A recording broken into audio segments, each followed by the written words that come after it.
자, 오늘 정치권에서는요, 국민의힘 측에서 윤석열 후보 부부에 대해서도 공수처가 통신 조회를 했다. 이거는 명백한 정치 사찰이다라고 주장하면서 법사위가 열렸습니다. 긴급 현안 질의가 진행되고 있는데요. 법사위에서 김진욱 공수처장 상대로 어떠한 논의가 이루어지고 있는지 현장을 연결해 보도록 하겠습니다. 되는 거예요. 그런데 A라는 사람과 혐의자 A라는 사람과 통화한 사람을 전부 다 파악한다? 아무 관련도 없는데? 그리고 단톡방에 들어와 있는 사람들 국회의원인 거 다 알면서 그걸 파악한다? 그게 바로 직권남용이고 과잉입니다. 그게 의원님들 잠깐. 단톡방인지 알 수가 없죠. 번호만 갖고는요. 그러니까 나중에 과잉인지 아닌지 수사받아 보면은 느낄 거예요. 여기서 변명한다고 당신 처장 변명이 통하지가 않아요 지금. 그리고 이 공수처 왜 만들었습니까 민주당에서? 맨날 하는 게 뭐예요? 정치검찰을 없애겠다고 공수처 만든 거 아니에요 지금?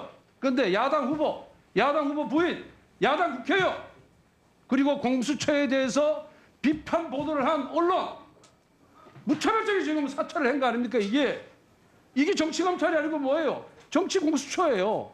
정치검찰을 없앤다고 공수처 만들어 놓고 공수처가 제2의 정치검찰 역할을 하는 거예요. 그리고 피로 최소한의 범위 내에서 통신 조회를 해야 되는데 이렇게 무차별적으로 하는 거는 결국 무소불위 검찰을 제어하겠다고 자신들이 공수처를 만들어 놓고 공수처가 또 무소불위의 수사기관이 된 거예요. 그렇게 말씀하시는 건 좀 어폐가 있고요. 제가 법에 따라서 법 조항에 따라서 말씀드립니다. 처장, 네. 내가 처장한테 물은 거 아니에요? 내가 내 주장을 얘기하고 있는 거예요 지금. 네, 알겠습니다. 그러니까 이런 공수처를 왜 나는 유지하는지 모르겠어요. 1년 공수처 예산이 얼마예요? 그리고 내가 공수처의 관계자들하고 이렇게 이게 간접적으로 물어보면은 자신들도 과도하게 했다 그래. 문제가 있다 그래요. 검찰에서 이런 식으로 수사를 안 합니다. 경찰도 이런 식으로 수사를 안 해요. 그러니까 수사 능력도 형편없어. 수사 방법도 모르고 수사해보지도 않은 사람들이 차장에 임명해 놓으니까 멋대로 하는 거예요. 멋대로. 결국은 우리 김진욱 처장도 민주당에서 일개 헌법재판소 연구관을 그냥 공수처장 차관급인지 장관급자에 앉혀놓으니까 지금 보호하는 거 아니에요 지금. 고마워서 문재인 대통령이 민주당이 나를 공수처장 임명해줘서 이 기회에 정치 탄압하자, 야권 후보 탄압하자, 대선에 개입해서 내 공을 한번 세워보겠다. 그 의도가 맞죠? 그건 지나친 말씀입니다. 지나치긴 뭐가 지나쳐요? 처장의 행동과 처장의 발언을 보면은 충분히 그렇게 상상하고 남는 겁니다. 안 그러면 이런 식의 수사를 할 수가 없어요. 지금 저희가 80년대의 독재 정권에서도 야권의 대통령 후보에 대해서, 야당 국회의원에 대해서 이런 식의 무차별적인 불법 사찰을 자행한 적이 없습니다. 이거는 공수처장은 계속해서 변명을 하고 있지만은 우리나라 국민 어느 누구도 수사기관에서 야당의 대통령 후보에 대해서, 그 가족에 대해서, 야당 국회의원에 대해서 이런 무차별적인 불법을 자행하고 사찰을 자행하는 것에 대해서 동의하는 국민은 아무도 없을 거예요. 만약 민주당 국회의원들이 이런 식으로 당했다 그런다면은 아마 민주당 국회의원들, 민주당 벌떼같이 드러나서 공수처 폐지하자고 나섰을 거예요. 입장 바꿔놓고 생각해봐요. 옛날에 이재명 후보 2016년도 본인 측근에 대해서 검찰에서 통신조회하니까 뭐라 그랬어요? 민주당에서. 국가기관의 전방위적인 사찰이다. 달랑 몇 하지도 않았어요. 우리는 100여 명에 당한 사람들, 400명이 넘는 언론인들이 당했는데 이게 국방이고 이게 사찰이고 이게 정치 탄압이 아니고 뭐겠습니까 모르겠죠. 이상입니다. 네, 수고하셨습니다. 제가 답변 드려도 되겠습니까? 예, 권성동 국민의힘 의원이 김진욱 공수처장 상대로 이러려고 공수처를 만들었느냐. 공수처가 정치검찰 없애기 위해서 만든 기관인데 공수처가 제2의 정치검찰이 됐다라고 강하게 김진욱 공수처장을 몰아붙이는 모습을 보였습니다. 공수처가 왜 야당 후보 부부, 야당 국회의원, 기자 가족의 전화 통화 내역, 통신 자료를 조회하느냐. 이건 명백한 정치 사찰이다 이렇게 주장을 했고요. 지금 법사위에서 곧이어서 여당 의원의 질의가 있을 것 같습니다. 야당 의원은 상당히 강하게 몰아붙였는데 여당 의원은 또 어떤 논리로 야당 의원의 주장에 반박하고 나설지. 일단 여당의 원내 대변인 브리핑을 통해서 윤석열 검찰 때도 통신조회는 있었고 지금보다 더했다. 통신조회는 명백한 합법이다. 이렇게 맞섰는데 말이죠. 법사위에서 계속 질문이 이루어지고 있으면 법사위로 다시 한번 돌아가 보도록 하겠습니다. 공수처는 아이들 사건을 갖고 수없이 많은 사람을 하니까 문제가 되는 거고 사건과 관련 없는 사람들은 판단하는 문제가 돼요. 네. 자, 정리해 주세요. 답변. 네네. 제가 다 됐죠? 지난주 과기정통부에서 발표된 통계를 봤는데요. 검찰에서 통신 자료 조회한 게 59만 7천 건. 그다음에 경찰에서 한 게 187만 7천 건이고 저희가 135건입니다. 네. 그래서 저희 보고 이 통신 사찰을 했다고 하는 것은 좀 과하신 말씀입니다. 오케이. 네. 다음은 김영민 위원님 질의하시겠습니다. 사장님. 네. 네. 지금 보니까 고발 사주 선거 개입 사건이랑 그다음에 윤석열 후보 같은 경우에 판사 사찰 건이 지금 수사 중이에요. 맞습니까? 네. 예.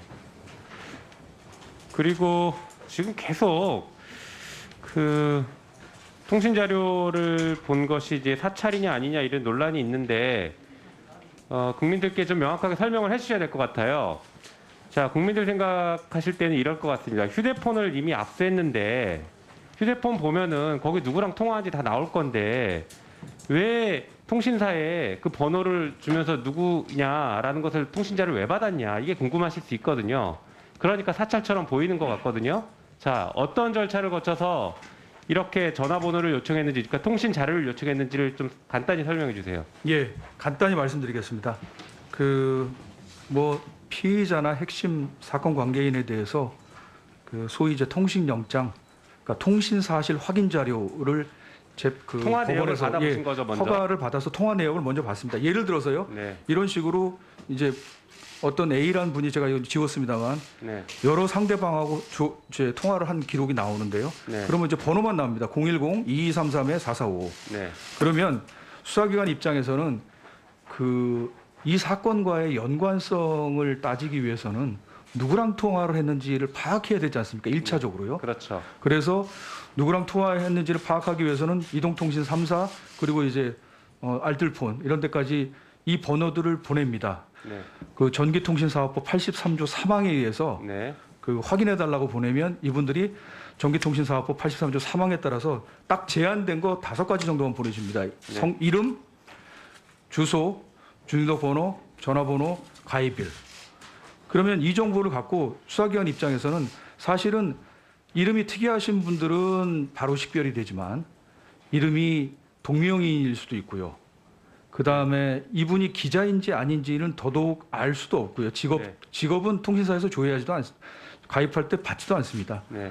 그러면 그걸 가지고 저희가 이제 조금 수사를 해서 관련이 없는 사람들을 이제 클리어하는 배제하는 절차이기 때문에 저는 오히려 사건과의 관련성이 없는 많은 사람들을 이렇게 쳐내기 위한 자, 그럼 그런 절차이기 때문에 인권 침해적인 절차는 저는 아니라고 정리를 해보겠습니다. 네, 이 제도 말씀드립니다. 자체에 대해서 뭐 여러 가지 우려를 표하는 분들이 있으니까 그 문제는 저희가 조금 더 심도 있게 논의를 하더라도 지금 있는 사실관계만 좀 정리를 해보면 휴대폰에 연락을 주고받은 사람 전화번호랑 이름이 나왔는데도 불구하고 통신 자료를 달라고 한 이유는 휴대폰을 보고 한 게 아니라 통화 내역을 통신사로부터 받아봤는데 통화한 상대방 번호만 있지 이게 누군지 모르기 때문에 이게 누군지 알려달라 이렇게 요청을 했다는 거잖아요. 네. 그렇죠. 네. 그때는 의미 있는 번호들만 정리해서 물어봤겠네요.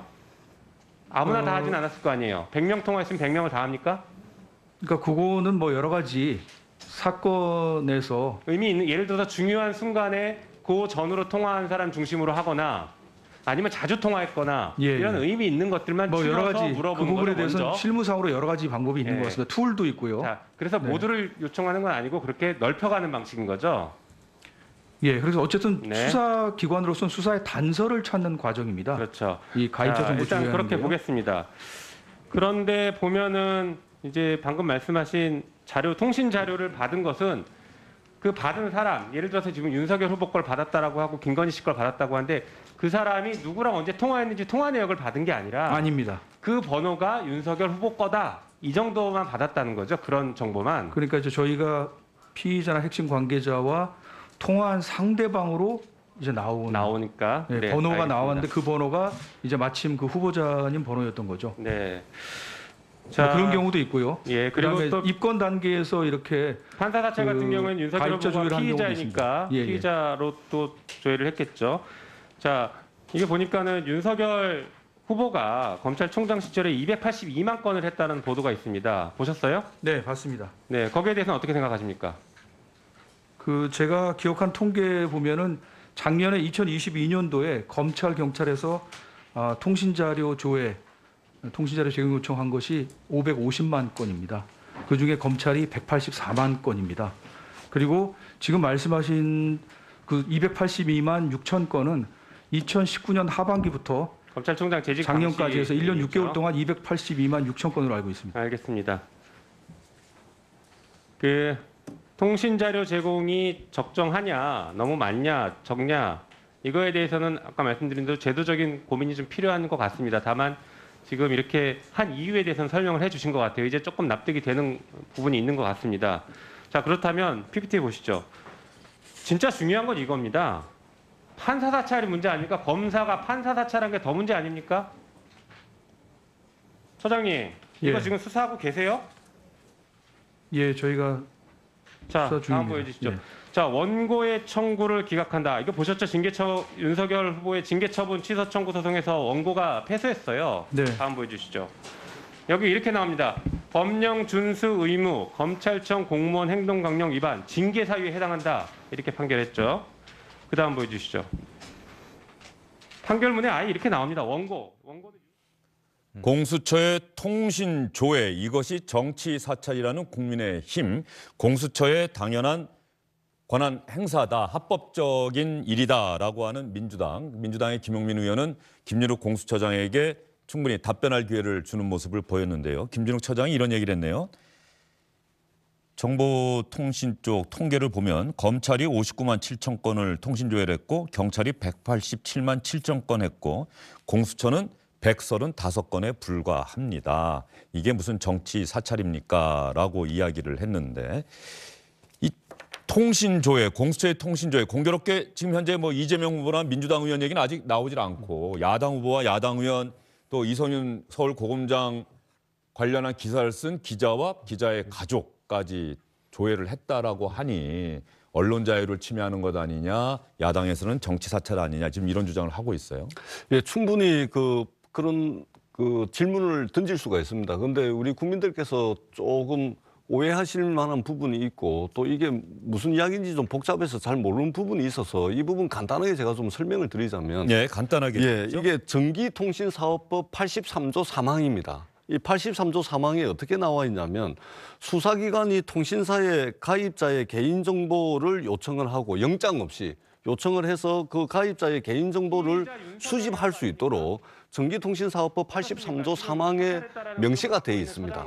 바로 이 조항에 근거해서 지금 공수처뿐만이 아니라 경찰, 국정원, 검찰까지 영장 없이 개인정보를 수집을 하고 있는 것이죠. 그래서 이것에 대해서는 지난 2016년도에도 시민단체가 이것은 개인의 기본권을 침해하는 것이기 때문에 이게 헌법상 개인의 자기 정보권을 침해하는 행위다 해가지고 헌법재판소에 헌법소원이 이미 나와 있습니다. 그런데 아직도 5년 동안 헌법재판소에서 결론을 안 내리고 있고요. 그다음에 2017년도에 국가인권위원회에서도 정보기관 또는 수사기관의 통신자료 수집이 이 개인정보를 침해할 소지가 있다 그러기 때문에 이러한 의견을 헌법재판소에 이미 국가인권위원회에도 제출했습니다. 그러니까 이것은 제도를 바꿔야 됩니다. 전기통신사업법을 개정을 해야 되는데 그동안 수사기관, 정보기관이 계속해서 이렇게 해왔습니다.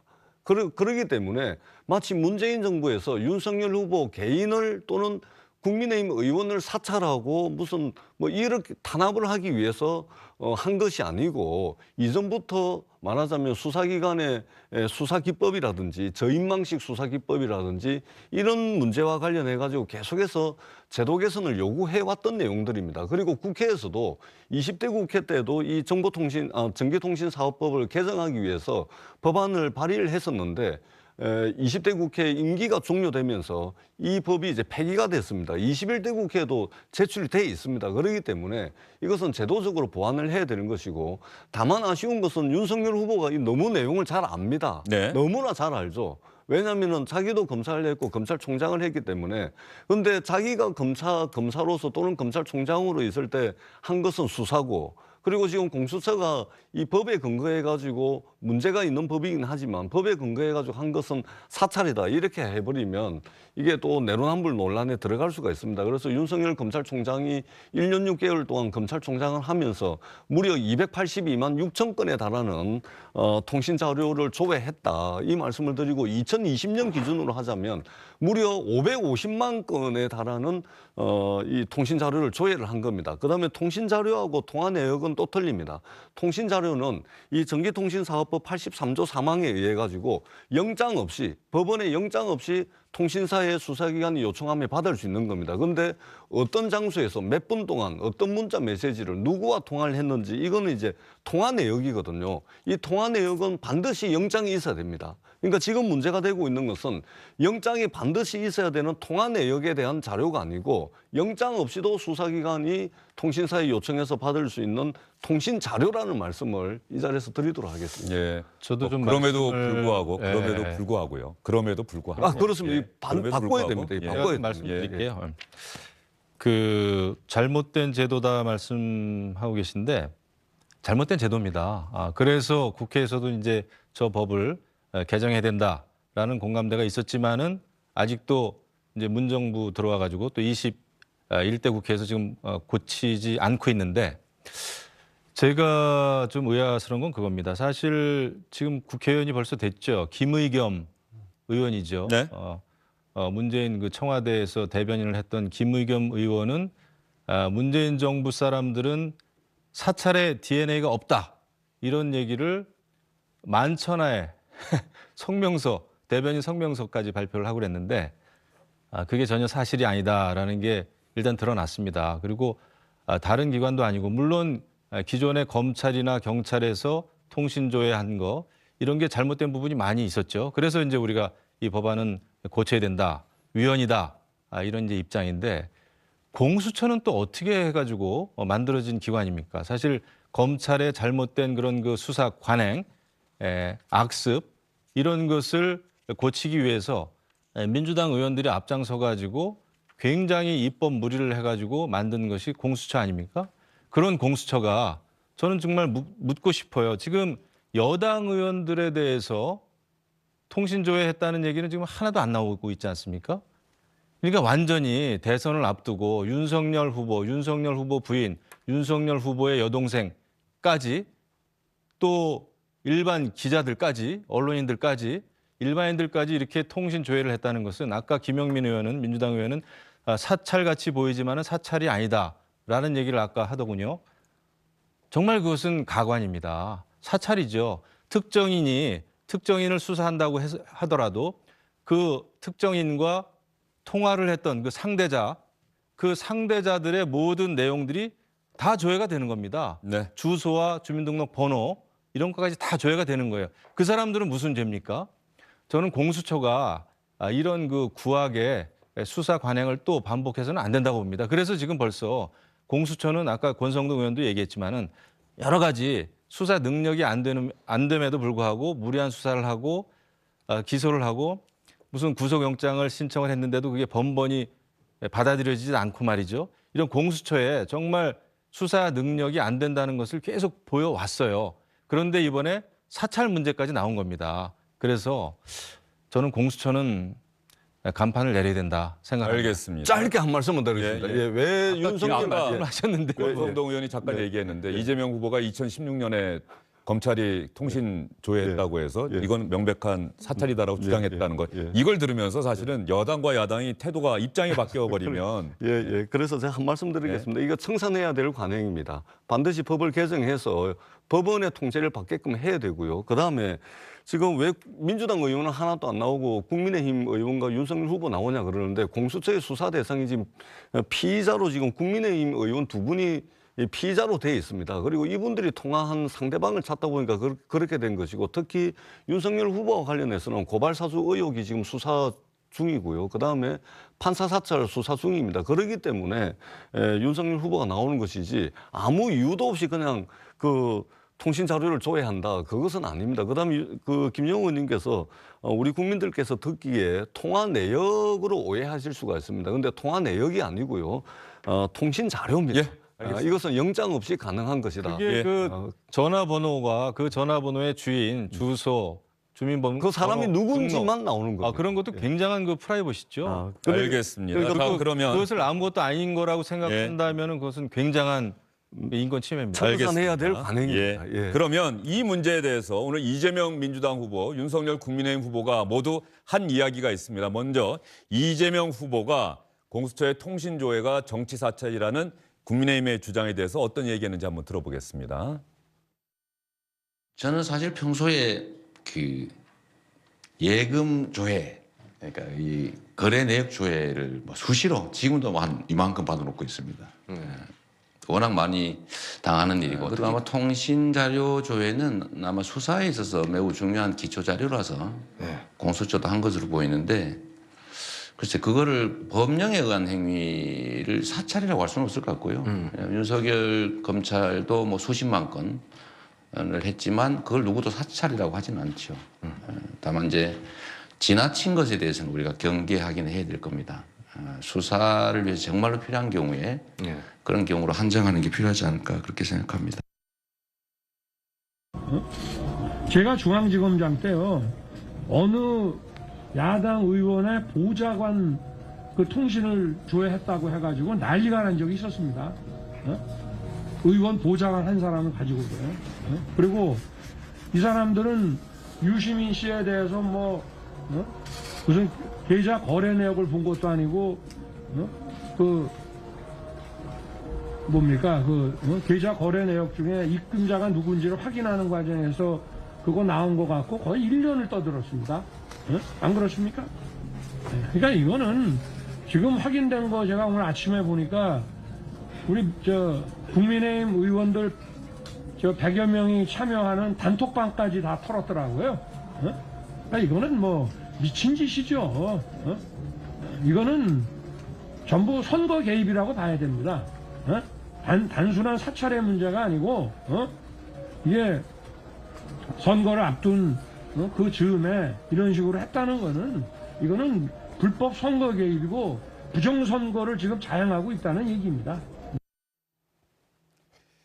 윤천호 의원, 이재명 후보와 윤석열 후보 이야기를 들어봤는데 윤석열 후보 이야기가 아주 강하네요. 이건 미친 짓이죠라는 이야기. 미친 사람들 아니냐라고 또 선대위 출범식에서도 얘기를 했다고 하는데. 저 말 뒤에 한 말이 뭐냐면은 김진욱 처장은 사임할 게 아니고 구속해야 된다라고 하는 말을 했어요. 그러니까 이제 미친 짓, 구속해야 될 짓, 구속당해야 될 짓이라고까지 말을 했고요. 그런데 이제 이 부분과 관련해서는 사실은 이재명 후보가 오늘 정답을 말했다고 생각합니다. 오늘 편협 토론회에서 한 말인데요. 아까 저희 나온 그 화면 그 뒤에 나온 말인데요. 뭐냐면 이게 야당만 했다고 그러면 이건 문제다라고 하는 말을 했습니다. 방금 전에 전재수 의원님께서 왜 야당 의원들이 많은가에 대해서 설명은 해 주셨지만 그것만으로 납득할 국민들은 저는 많지 않을 거라고 생각을 합니다. 왜 이 시기에 대선을 불과 70일도 안 남겨둔 이 시점에 야당 대선 후보와 야당 의원들을 집중적으로 그다음에 공수처라고 하는 기관이 보느냐라고 하는 이 어떤 질문에 대해서 여당이 답하기 쉽지 않을 거라고 생각하고요. 또 한 가지 지금 좀 짚고 넘어야 되겠는데 민주당에서 윤석열 검찰이 뭐 50만 건을 했다, 그다음에 2019년에는 뭐 한 200만 건을 했다 다 이러는데요. 그게 윤석열 검찰이라고 생각하는 분들도 있겠지만 다 그게 문재인 정부 하에서 이루어진 일입니다. 그것은 그러니까 누워서 침 뱉기예요. 예, 알겠습니다. 윤석열 검찰 때도 똑같이 했다라고 민주당이 주장하는데 그렇다고 하면 가만히 생각해봐라. 그게 어느 때냐? 역시 문재인 정부 때다. 윤춘호 의원이 그 부분을 짚어주셨네요. 자, 그러면 김진욱 공수처장 오늘 국민의힘 의원들로부터 사퇴가 아니라 무릎 꿇고 사과하고 당장 구속시켜야 한다는 그런 이야기까지 듣고 있는데 오늘 법사위가 열리기 전에 그 회의장 앞에서 국민의힘의 의원총회가 있었다고 하네요. 그런데 김진욱 처장이 그냥 지나간 게 아니라 이 자리에 참석하는 모양새를 보였다고 합니다. 그랬더니 법사위가 시작될 때 민주당의 김종민 의원이 김진욱 처장한테 아니 왜 야당의 정치 집회에 공수처장이 참석을 하느냐. 김도읍 간사가 간곡하게 부탁을 하시길래 이렇게 이야기를 했는데 그 영상이 들어왔다고 하는데 한번 보면서 잠깐 이야기를 이어가도록 하겠습니다. 도다리 만들어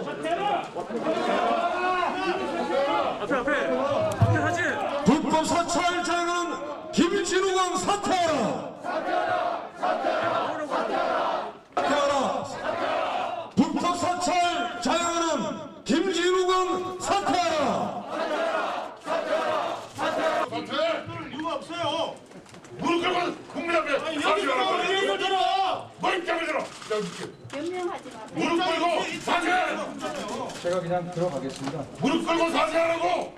말씀드릴 분위기가 아닌 것 같아요. 말씀을 할 기회를 좀 하라.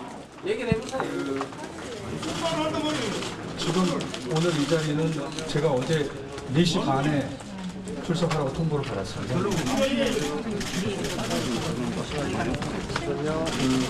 이런 상황까지 오게 된 데 대해서 아니 처장님 지금 법사위에 출석하셨는데 법사위장도 안 시간 안 됐잖아요. 당신은 뭡니까? 의원님들 처장님의 약속을 탔어요. 의장 아니야 왜 개입을 해요? 우리 의원 총회장이에요. 의원 총회장. 처장님 여기서 할 게 아니라 안에서 하셔야 아니 우리 의원 총회장이 개입을 해. 의원 총회장이라 지금. 당신이 뭔데 개입을 해요? 이거 회의방해 하지 말라고. 아니 존경하는 김도읍 정책위 의장께서 지금 의원총회를 하고 있는데 공수처장이 와서 한마디 하는 게 좋겠다 그 말씀을 하셔서 제가 그 존경하는 김도읍 정책위 의장님 말씀을 존중을 해서 나왔습니다. 근데 제가 드리고 싶은 말씀은 법사위 회의장에서 그 여야 의원님들이 현안 질의하는 가운데 충분히 소상히 말씀드리고 제가 한 말씀만 아니 우리 의원총회 회의를 방해하는 지금. 마지막에 민주당 김종민 의원이 옆에서 강하게 항의를 하고 있고 강민국 국민의힘 의원이 막아서는 장면이 나오는데 전재수 의원님, 김진욱 처장이 야당 의총에 참석을 한 거네요. 예, 저런 모습 처음일 것 같은데요. 저거는 제가 볼 때는 김진욱 처장이 굉장히 잘못하는 겁니다. 예. 저런 인물이 공수처장이라는 거는 저는 정말 아연실색하겠는데요. 예. 왜냐하면 물론 이제 저도 뭐 야당 전 의원입니다만은 야당 소속이죠. 국민의힘 소속이죠. 그런데 의원총회에서 한번 왔다 가라라는 요청을 할 수는 있죠. 뭐 정치하는 입장에서 말이죠. 그런데 공수처장이 저렇게 정말 줏대 없이 주관 없이 본인이 처한 입장이 뭔지를 모르는 겁니다. 그렇기 때문에 지금 이 사찰 이런 것도 저는 더 우려되고 걱정이 되는 게 여당 의원들이 요청하는 거는 얼마나 잘 들어줄까 그런 정말 우려감이 듭니다. 공수처장은 정말 엄정하게 중립을 지켜야 될 그런 자리 아닙니까? 수사기관의 장이잖아요. 그런데 야당에서 의원총회 하는 자리에 와달라 근데 가가지고 저렇게 마이크를 잡고 그러는데 저 정도 인물이라면은 공수처장직에서 빨리 내려오는 게 저는 맞다고 봅니다. 예, 전재수 의원은 어떻게 보셨어요? 사실 정부를 대표해서 나온 사람이 어느 특정 정당의 의총에 간다. 이거는 사실은 네, 우리 김영우 의원님께서 저 정도 인물이라면 공수처장 사퇴해야 된다라고 말씀을 하셨는데 제가 받아서 저 정도 인물이라면 사찰할 수 있는 능력이 안 되는 것이죠. 네. 저 정도 인물이 사찰이 되겠습니까? 밑에서 사찰하는 거를 전혀 모를 사람이네요. 그러니까 저거는 저는 저 장면 보면서 굉장히 실망스럽습니다. 공수처장이라는 사람이 이게 여당 의원총회에 나와라 해도 나가면 안 됩니다. 야당 의원총회 형식은 내걸었지만 사실상 피켓 들고 집회를 하는 거 아닙니까? 저기에 공수처장이 간다는 저는 무슨 생각으로 저런 판단을 했는지 저도 저런 장면 처음 봤어요. 굉장히 실망스럽고 저 정도의 자세와 태도와 실력이라면 사찰할 수 있는 능력이 안 됩니다. 여당 정책위총회 저 부처 장관이 참석을 해서 설명을 한다거나 이런 모습은 제가 봤습니다만 야당의 일종의 정치 집회성 집회 정부기관의 장이 나가서 한 말씀 드리겠습니다. 이런 모습 자체를 좀 처음 봤다. 그러면 이 국민의힘 쪽에서는 이 통신조회를 정치 사찰이라고 주장하면서 상당히 정치 쟁점화하려고 하고 있는데요. 김종인 국민의힘 총괄선대위원장이 이 문제에 대한 문재인 대통령의 입장 표명을 요구했다고 합니다. 들어볼까요? 문재인 대통령은 누누이 강조하기를 이 권력기관이 정치에 개입하는 것은 절대로 있을 수 없다는 얘기를 갖다가 누차에 얘기를 했습니다. 그러나 최근에 나타난 이 공수처의 무분별한 이 통신조회 이 문제에 관해서 정부는 아무 말로지가 안 하고 있습니다. 특히 대통령은 이 문제를 어떻게 생각하는지 본인의 의사를 피력해 줄 것을 강력하게 요구하는 바입니다.